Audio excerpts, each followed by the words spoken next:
Este año y el próximo se espera que el fenómeno del Niño sea de mayor intensidad, de acuerdo con los estudios. Recuerden que en meteorología, en el clima, no se puede decir exactamente qué va a pasar, sino es la probabilidad de que ocurra algo, sobre todo de acuerdo a los estudios previos. Bienvenidos nuevamente a Escopeo Digital. Carlos Manuel Welch Rodríguez, qué gusto. El gusto es mío, amigo. Gracias por la invitación. ¿Cómo te trata esta parte del año? Muy bien, yo creo que ahora iniciando las vacaciones en la universidad, eso nos da un cierto respiro, pero seguimos pensando y haciendo cosas, así que hay que seguir. El doctor Welch, el área se llama Ciencias de la Tierra, Así es. que involucra muchísimas cosas, académicamente hablando. Sí, pues todo el estudio de los fenómenos que se dan sobre la esfera terrestre, desde el subsuelo hasta la atmósfera. Fenómenos que están. Hablando de fenómenos, hay un fenómeno. Bueno, cada vez que empieza el calor, empiezan con esto es culpa del niño y el fenómeno del niño, y luego hablan del niño y de la niña. El fenómeno del niño mató 50 millones de personas hace 150 años. Eso dicen, ¿es cierto?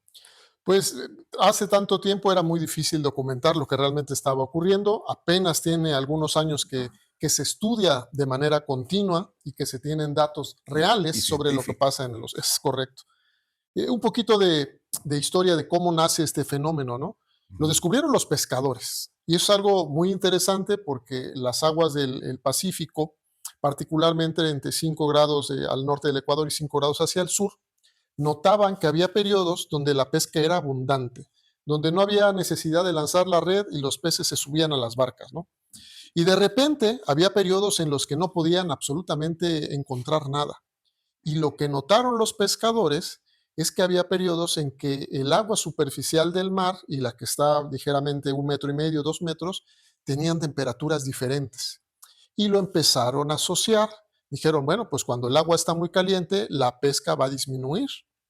Y coincidía en que era con la época invernal. Prácticamente cuando empezaba el invierno, por ahí del 21, 22, 23 de diciembre. Cuando empezaba el invierno, había más alta la temperatura. Más altas las temperaturas del agua superficial del mar. Por eso es que le pusieron el niño. Ya viene el niño. Porque estaba asociado con la fecha de la natividad, con la llegada, y entonces le pusieron el niño, la oscilación del sur. Y hace rato comentabas con mucha precisión. Así como hay la fase caliente, cuando el agua superficial del mar se eleva 1 grado, grado y medio en relación a un promedio de 3 meses, hay periodos de niña, donde el agua está más fría de lo normal. Y hace rato pues comentamos un poco, ¿y con qué datos? Pues claro, ¿no? Es muy complicado saber cuando no se tenía mediciones, y lo que se sabía es que los pescadores no encontraban la pesca que necesitaban para subsistencia y para venta. Y ya podrían programarse, predecir o visualizar lo que iba a pasar del mes que entra. Ya va a venir el niño, ya se va a disminuir la pesca. Exacto. Ok, y luego lo empiezan a relacionar ya con unas cuestiones pues más terrestres, ¿no? Menos en el mar, más terrestres, relacionadas con el aumento de calor también en la superficie de la Tierra, ¿sí? Sequías. Y entonces se vuelve una situación ya que debe ser estudiada, que debe ser bien entendida para poder pronosticar y prevenir daños, que finalmente esto causa daños. Sí, es correcto. Y ahí es donde va un poco una cosa que en climatología o en variabilidad climática se le llama teleconexión, abonando a esto de las telecomunicaciones. Es algo que ocurre localmente en un sitio, pero los efectos posibles o potenciales ocurren a cientos de kilómetros. Entonces, cuando tenemos un fenómeno del Niño que empieza tan temprano, en los meses de marzo, abril, mayo, el efecto para nosotros... En verano. Sí, bueno, en la primavera, todavía ni siquiera el verano. Cuando empieza el invierno con esa continuidad, pues sabemos que para México va a haber una sequía remarcada en la zona centro del país, pero tan intensa, que puede llevar a impactar directamente la agricultura, la ganadería de manera abrupta, ¿no? Eso sin contar incendios forestales. Y es una situación que ya se ha estudiado mucho. Está relacionada con lluvia también. Sí, sobre todo cuando tenemos la niña. La niña lo que da es justamente el efecto contrario. Por eso es que hay dos fases, la fase niña, la fase niño y ahora también una fase neutra, donde no es ni cálida ni es fría. Sí. Exacto, y entonces no tenemos. Ya es niña, niño y niñe también. Y cuando tenemos niña, Ujú. las lluvias son tan intensas, lluvias torrenciales, que genera un gran problema por inundaciones. Pero el niño también tiene esa particularidad. En la zona norte más alta de la frontera norte de México-Estados Unidos, hay lluvias torrenciales, pero torrenciales muy intensas, y en la zona centro-sur del país tenemos una sequía espantosa, ridícula. Y justamente ahora se estudia con mayor detalle en un mapa sobre la superficie del océano cuándo empieza a verse ese calentamiento. Y cuando se empieza a detectar a través de boyas o imágenes satelitales que el incremento de la temperatura, la anomalía que le llamamos, que es la diferencia del valor actual con un promedio de 30 años, y sabemos que esa anomalía empieza a ser superior, decimos, pues va a ser un año, empieza la señal del niño. Si es inferior, pues empieza la señal de la niña. Y si al final de los 3 meses, pues no hay nada, pues es un año neutro. Esas regiones en el océano se llama región 4, que es la que está más alejada, ¿no? 120 grados oeste. Luego tenemos la región 3, que es la más cercana, y justo en la transición de región 3 y región 4 es cuando ahora se construye un índice, que es el promedio de la temperatura superficial del mar, y a partir de ello se puede pronosticar con bastante eficacia la presencia del fenómeno del niño. Y esos valores del delta, del incremento de la temperatura, que puede ser medio grado, 1 grado, grado y medio o más de 2 grados, es el tamaño de los impactos. Por eso se llama un niño débil, un niño moderado, un niño fuerte y un niño muy fuerte. Por ahí en los medios dijeron, no, el super niño, eso no existe. Es un niño Eso venía muy leyendo fuerte. hoy en la mañana, el super niño. No, eso no existe. Simplemente lo que tenemos ahora ya observado a partir de las temperaturas de marzo, abril, mayo y junio es que el incremento de la temperatura del agua superficial del mar ya está cerca de los 2 grados de anomalía positiva.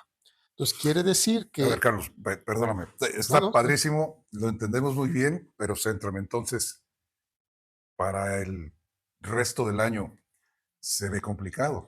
Sí, sí. De este 2026. Este 2026, si la tendencia continúa y se sigue incrementando la temperatura del mar, Ujú. la primavera y el verano 2027 va a ser una condición de sequía extrema, como la que ocurrió en 2020, en 2019, que han sido años donde tuvimos niños muy intensos y hubo una gran sequía en el país. ¿Está preparado el país para eso?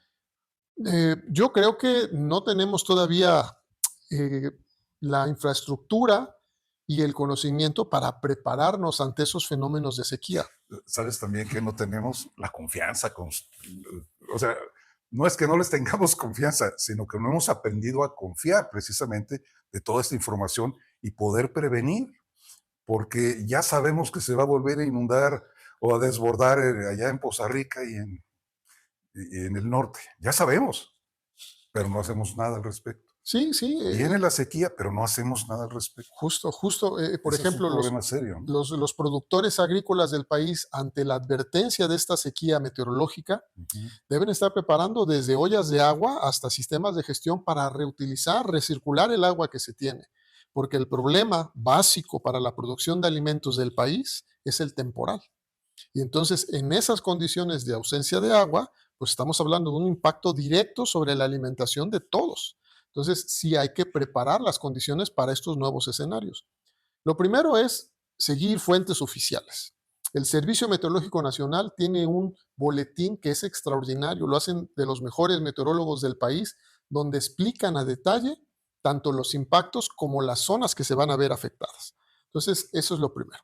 Segundo, que en los medios nos ayuden, como en su caso, a comunicar las cosas como son. Y que todos escuchemos a los medios con atención, no porque nos vayamos a convertir expertos, sino para tomar estas medidas, ¿no? Por ejemplo, Jalapa. ¿Y qué va a ocurrir si vamos a tener el niño, no? Pues significa que el estiaje para la próxima primavera y el próximo verano potencialmente va a ser muy alto por la falta de escurrimientos. Entonces debemos estar preparados para una gestión hídrica adecuada para la ciudad. De momento hemos tenido lluvias torrenciales en la ciudad de Jalapa, lluvias convectivas, hemos tenido suficiente agua, pero Pero lo hemos visto irse igual, la vemos ¿no? escurrir, Claro. exacto. Sí, entonces es bueno, es sano y es importante que, por ejemplo, en la mañanera la presidenta esté llamando a gente del sistema para informar. O Sí, sea, sí, creo que es importante ese tema. es fundamental. Una de las ventajas es que el Servicio Meteorológico Nacional, por primera vez en su historia, está siendo dirigido por un egresado de la Universidad Veracruzana, ¿Ok? el maestro Fabián Vázquez Romaña, que es un extraordinario, ha estado en el sector público, en el sector privado, es un maestro en ciencias que tiene la experiencia y el conocimiento. Cuando él dio el alertamiento de lo que pasaba en Poza Rica, en medios nacionales, ¿no? Pues prácticamente la nota fue de 20 segundos y de ahí se perdió y no se le dio seguimiento, pero él dio la información correcta y a tiempo. Ahora, el boletín del Servicio Meteorológico ya habla de los daños potenciales para 2027, pero no se le ha dado la suficiente difusión para que se conozca tanto en el sector agrícola como en el ganadero, como en la sociedad civil. O sea, todos debemos Ok. estar con esa información. Más allá de los sectores y de los productores, la gente, la familia. Sí, pues claro, es uno de los ¿Cómo temas. debemos reaccionar? ¿Cómo debemos prevenir nosotros, sabiendo que esto va a suceder? Pues lo que decíamos, ¿no? Hace unos días en Coatepec se llevó la reunión para el taller para las políticas nacionales de adaptación al cambio climático, es decir, cómo preparar a la sociedad para los efectos del cambio climático. Y cuando sacamos a discusión el tema del niño y de la niña, ¿no? Porque es la misma moneda, dos caras, se soslayó. La gente que vino del Instituto Nacional de Ecología y Cambio Climático dijo, no, es que esto es un tema solo de cambio climático y el niño es variabilidad climática y por lo tanto, pues no lo debemos tocar. Pero lo que nosotros les decíamos, justo ahora es cuando, aunque hay temas que parecen lejos del cambio climático porque no hay una evidencia formal que el cambio climático exacerbe la condición, lo que sí sabemos es que el calentarse el agua del mar genera este vapor que se va a las capas altas de la atmósfera, que también están cambiando y generan que ese aire seco se traslade desde el Pacífico hasta la zona, porque no nada más es en México, esto también tiene impactos en África y mucha gente no lo sabe, y en Asia. Y poca gente también lo sabe, que cuando tenemos niños, pues ese fenómeno también ocurre en otros continentes. Claro. Claro, en nosotros se siente muchísimo más y cuando es niña se siente aún más por las lluvias torrenciales, por ejemplo, en Centroamérica. Pero pues hay poca información al respecto. Entonces decíamos, justo ahora es la oportunidad para que en la política nacional aparezca que todos los edificios públicos del país tengan un sistema de captura y de depuración de aguas grises. Captura de agua de lluvia y depurar las aguas que se ocupan en escuelas, en edificios de gobierno, en todo lo que sea público, ayuntamientos, etcétera. Pero dijeron, no, no, es que ese es un tema diferente. Le dije, no, es que es variabilidad climática y no lo podemos quitar de la agenda, pero se quitó. Yo quiero insistir en el sentido de que la información pues, tiene que servir. La mejor información pudiera ser la del Servicio Meteorológico Nacional. Yo confío mucho. Pues tú fuiste maestro de este director, ¿no? Pues sí, nos conocimos en varios momentos, ¿no? en varios eventos y todo. Es un tipo muy bien formado que en el sector privado era de los que siempre se recurría, ¿no? Por ejemplo, con Agroacemex, la gente recurría a él por la gran capacidad y conocimiento que tiene. Ahora se le da la oportunidad de dirigir el Servicio Meteorológico Nacional y lo está haciendo muy bien, está haciendo foros y demás, pero necesita mayor difusión de lo que se hace. Sí, y es en donde yo insisto, tendríamos que aprender a informarnos de manera adecuada, pero también a interpretar y a resolver qué hacer con esta información, porque de repente, a ver, de repente la presidenta de este país dice, y vamos a tener una alerta durante 2 meses, o en 2 meses va a estar lista esta alerta para que todo el mundo reciba la información de lo que va a estar sucediendo. ¿A ese grado? Yo creo que a ese grado no es necesario porque el índice que se construye ya te da suficiente información con 3 meses de anticipación y no es de efecto inmediato. Ujú. Es decir, ya sabemos que está incrementándose al nivel más alto, es decir, pasó de fuerte a muy fuerte y que por lo tanto los efectos que tendremos en primavera y en verano del próximo año van a ser muy intensos. Por lo Calores tanto, terribles. y una sequía meteorológica muy intensa, poca Falta de agua precipitación y total. exactamente. Y sobre Si de todo en por los sí, sistemas si de por urbanos. sí cuando hay agua no tenemos agua en las tuberías, pues imaginen ahora que se va a complicar más. Muy bien, Carlos, ¿cuándo estaríamos nosotros viendo, digamos, los primeros efectos ya de esto? ¿Cuándo? ¿Agosto, septiembre, octubre? ¿O Sí, como tú dices, hasta el año que entra? no, yo creo que justamente a finales del otoño, es decir, incluso en octubre, noviembre, Ok, ya veremos cuál será el potencial del invierno que vamos a recibir, porque el invierno es fundamental por la cantidad de masa de aire que permite que nos peguen los frentes fríos. Entonces sabemos que los frentes fríos están asociados con ese espacio que les permite bajar, ¿no? Desde el norte y pasar por Veracruz y llegar. Entonces también eso se ve modificado.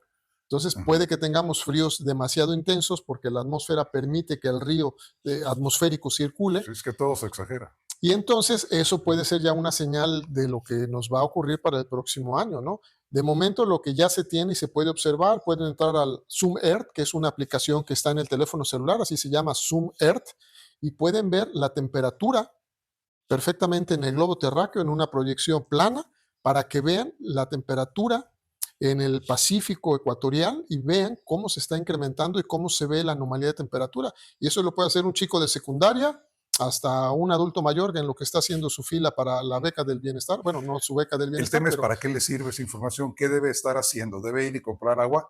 no, no, lo ¿Debe que debe ir estar es y comprar shorts? preparando, ¿no? En ¿Debe términos reservar hotel en las Bahamas? O sea, ¿qué debemos hacer, Carlos? de la ¿No? exigencia hacia la autoridad municipal. Es decir, La exigencia a la autoridad que haga. esa es la gobernanza ciudadana. Ahí es donde tenemos que pasar de un ciudadano pasivo a un ciudadano activo, donde haya una gobernanza del ciudadano hacia los, en este caso, hacia el ayuntamiento de Jalapa o al ayuntamiento donde vamos a estar. Si ya sabemos que va a haber una condición, díganos cuál es su plan de atención Ok, para conocer y reducir los efectos que vamos a tener ante la sequía, porque no puede ser la respuesta vamos a tener un periodo de estiaje y les vamos a cortar el servicio. Esa no puede ser la respuesta. La respuesta es, ya tenemos un sistema de respaldo, tenemos ollas de agua, tenemos sistemas de captura de agua y vamos a gestionar el recurso hídrico de la mejor manera posible para que no suspenda el servicio en la ciudad. Y eso tiene que ser exigencia ciudadana. en el 2000, a ver, déjame situarme, en el 2016 se empezaron a aumentar los presupuestos destinados a la construcción de presas en ranchos, ¿sí? Presas chicas de bordos y demás asuntos, y solamente en un municipio, San Luis de la Paz, Guanajuato, un desierto, ¿no? O casi desierto, se hicieron más de 800 de estas construcciones en un año y el ganado sobrevivió perfectamente, perfectamente, y se empezaron a hacer precisamente por este tipo de información que se tenía. 2015, 2016.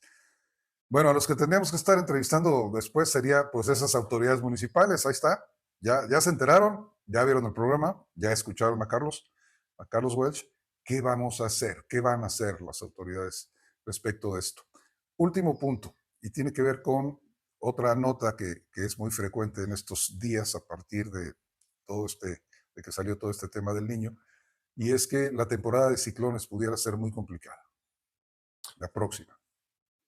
El pronóstico es muy interesante, lo hace la Universidad de Colorado en Estados Unidos y por lo que se observa por la temperatura del Atlántico, que es el otro océano, aquí el niño se produce en el Océano Pacífico, ¿no? En las aguas del Pacífico.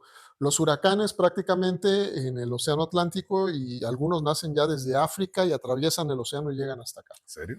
Sí, O sea, sí, le dan la vuelta al le mundo. dan, sí, pero bueno, cruzan perfectamente el Atlántico y lo que se observa es que va a ser una temporada intensa, pero no con diferencias sustanciales ni en frecuencia ni a la intensidad de años pasados, como por ejemplo 2005 o 2010, que fueron años Sí, fuertes. con mucha Ujú. intensidad y muchísima frecuencia. Eso es lo que dice el pronóstico. ¿Qué tiene que ver esto con el niño y con la niña? Bueno, se ha observado que cuando hay niña, es decir, cuando hay este fenómeno de precipitación y en la atmósfera está muy húmeda, pues parece que la temporada de huracanes se reduce un poco. Cuando hay niño, lo que se observa es que está suficientemente seca la atmósfera y que algunos fenómenos llegan a a incorporar más cantidad de humedad local y a pegar con mayor intensidad, pero todavía no está perfectamente delimitada esa situación entre los huracanes, ¿no? Y el efecto potencial del niño y de la niña. Se está estudiando, hay muchas cosas, pero todavía estamos en eso. Pues Carlos, pues nuevamente muchísimas gracias. Ya sabíamos que íbamos a obtener muy buena información. No sabía que me iba a sentir tan preocupado después de hablar contigo. Pero a ver, al final de cuentas, ¿sí hay que preocuparse o simplemente hay que estar atentos? Yo creo que hay que estar atentos. Vamos a poner un ejemplo. O sea, no se va a acabar el mundo, ni Exacto. se va a morir nadie. Finalmente, lo que sí es que vamos a tener complicaciones, así lo vería yo. Sí, vamos a tener una complicación ambiental más asociada a este fenómeno del niño muy fuerte que vamos a tener, pero también ya han ocurrido en el pasado, o sea, niños muy fuertes ya han ocurrido y ya los hemos sobrevivido de una u otra manera. Claro. Entonces, lo que hay que pensar ahora es que estos fenómenos que antes se presentaban, porque se está estudiando la periodicidad de los fenómenos. Antes se decía que era en periodos de 3 a 7 años donde se presentaba. Pero en 2020 a 2023 la niña se presentó 3 veces. Y la niña tiene la particularidad que puede ser de 3 meses hasta un año de duración, ¿no? Sí. Y el niño no, el niño es más bien más corto, más reducido, el calentamiento no sostiene en superficie del mar, se va moviendo, no es una lengua de agua caliente en la superficie del mar y se va desplazando, entonces llega el agua fría y lo va moviendo. Pero lo que se sabe es que pues tiene poco tiempo que se está estudiando. En 1999 o 2000 salió un libro en la UNAM muy bueno, que yo creo que fue el primero que documentó el niño como fenómeno hidrometeorológico y climático en el país y sus efectos. Lo hizo el doctor Víctor Magaña Rueda. Y lo pueden buscar en internet, todavía está por ahí disponible. Y ahí hay muchos apartados y invitó un montón de colegas del país para discutir lo que estaba pasando con el niño. Y bueno, pues tiene un cuarto de siglo y el libro ahí está. Entonces uno hay que preguntarse si ya han pasado 25, 26 años de ese conocimiento y el libro sigue adornando una estantería, pues hay que replantear dónde está el aparato de ciencia y tecnología del país cuando las cosas se estudian y se presentan a la sociedad, pero ahí se queda. Sí, de repente hay cosas más importantes para el gobierno que cumplir esta función otra vez tan importante, tan necesaria. Carlos, muchísimas gracias. No, gracias a ustedes. ¿Cuándo nos vemos? Ya saben que conmigo cuentan siempre. Bueno, pues cuando tengas toda una inquietud al respecto, conoce nuestros canales de comunicación, de información, conoce a nuestros invitados especiales en esta temática que siempre debe ser una costumbre estar muy bien informado, yo creo. Ya no hay más. En las escuelas se está educando a los niños, perdón, no educa de la escuela, pero se está enseñando a los niños a prevenir, a tomar en cuenta esto. No. No Qué tiene bueno nada que que ver con la tocaste. Navidad, ¿verdad? No, pero qué bueno que tocaste el punto porque esa es una de las llaves más importantes, Sí, la educación. No digo que la más importante, pero una de las más importantes. Se incorporan algunos temas en el área de geografía y poco más, pero no con la profundidad ni se les dota de habilidades y conocimientos para que formen su propio juicio y a partir de ello tomen decisiones. Y eso ocurre, y lo sabemos muy bien porque tuvimos la fortuna de participar en la capacitación para maestros de educación básica de Veracruz. Y con ellos les presentamos la política pública de cambio climático, los efectos de cambio climático en Veracruz, el niño, el agujero de ozono y todo. Y la respuesta de más o menos 3,400 maestros fue que hubiesen preferido más clases de este tipo que acceder a los contenidos que vienen incorporados en los libros de texto. Entonces, es sí, algo claro. importante que hacer. No, y a los maestros para que cuando lleguen a gobernadores no suspendan clases porque va a haber frío. Correcto. Gracias, Carlos. Gracias a ustedes. Gracias a usted. Continuamos.